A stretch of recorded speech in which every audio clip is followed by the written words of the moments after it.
caricature Jesse Jemba Solinini. Pire petit na biso taka chapeau na caricature ya lingala facile lelo yoka nenga zoloba. Lokola ba commune pena ba quartier mingi ezali komona pasi na likambo ya courant commune ya Selembao na quartier Kalunga na Kiseso na quartier Bikanga pena Nzeza Landu mawa mingi bota la façon nini bandeko oyo bazali ko vivre balakisi na machine moko fufu batu balali kutulibana na bafufu na bao misu na bapusu bazozela courant yoka papa ndazoba njamile yo tola kakao po ler nyonso kaka obeli kambo ya courant o ekoya yo to nikisa fufu to nini tokolala obe awa mama moko ye na vivre frais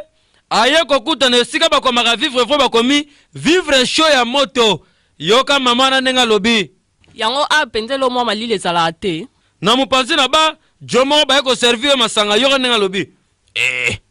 masanga ngo pina do ba moto boy yata malili te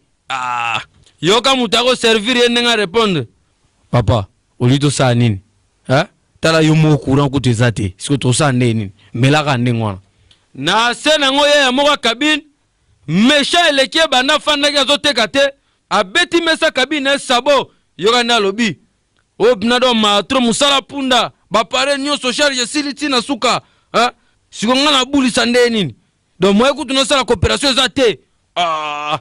côté musuba la si père moko yepe abouaki télévision na radio na méchant yo na lobi mais moi je comprends pas finalement à quoi bon il faut que nazala na babiloko nyonso na kata ndako parce qu'il y a pas de courant donc moi ezate courant za raté na sena balakisi mama moko uti ko nikisa fufu yo ka ndenga lobi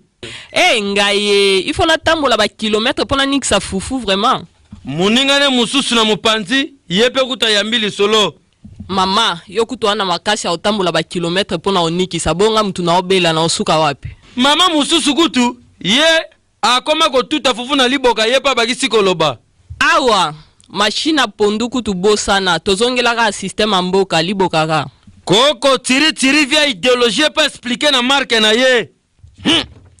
en tout cas makambo ya boye likambo ya kurana mai sengeli ezala priorité ya liboso pour ya ngunde izali kupesa mpasi ya kuleka na kati ya population nyonso en tout cas bakonzi ya mbuka buzona no mwa solution